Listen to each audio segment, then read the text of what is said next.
সব মিলে আমাদের বর্তমান বাংলাদেশ সরকারকে আমরা আবেদন করতে চাই আমাদের চা বাগানের চা শ্রমিকদের জন্য মজুরিটা বৃদ্ধি করে, না হলে আমাদের এই যে চা শ্রমিকদের মান উন্নয়ন জীবন ধ্বংসের দিকে। কারণ আমাদের চা বাগানগুলো নিয়েই বাংলাদেশ গঠিত, চা বাগান কোনো বাংলাদেশের বাইরে না।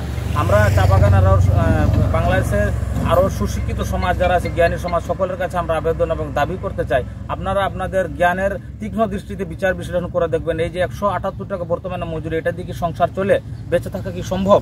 আমাদের যে সন্তান আছে এদেরকে লেখাপড়া করাতে, আমাদের চা বাগানে অনেক ছেলে মেয়েরা আছে লেখাপড়া করতে করতে ইন্টার, ডিগ্রি, অনার্স, বিশেষ পর্যন্ত পাশ করে অন্যান্য চাকরিজীবী করে, কিন্তু যাদের ফ্যামিলি চলার মধ্যে আছে ওনারা চলতে পারে, অনেকে এখনও কিন্তু অনাহার অর্ধাহারে থাকে।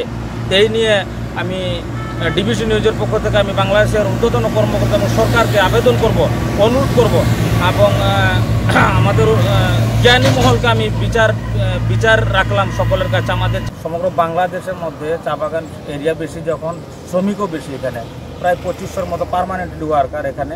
তা আমরা আমাদের চা বাগানের সমগ্র বাংলাদেশের চা বাগানের মজুরি কম, বর্তমানে 178 টাকা মজুরি।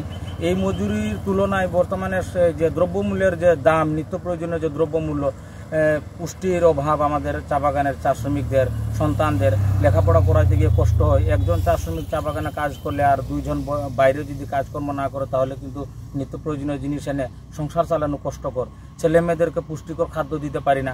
এই আমাদের চা বাগানের সংকট আমরা আছি। আমরা বাংলাদেশ সরকার যে যখনই ক্ষমতায় আসুক, আমি সরকারকে আমরা আবেদন করব, আমরা ডিবিসি নিউজের পক্ষ থেকে আবেদন করব বাংলাদেশ সরকার যেন আমাদের চা বাগানকে একটু সুনজরে দেখেন।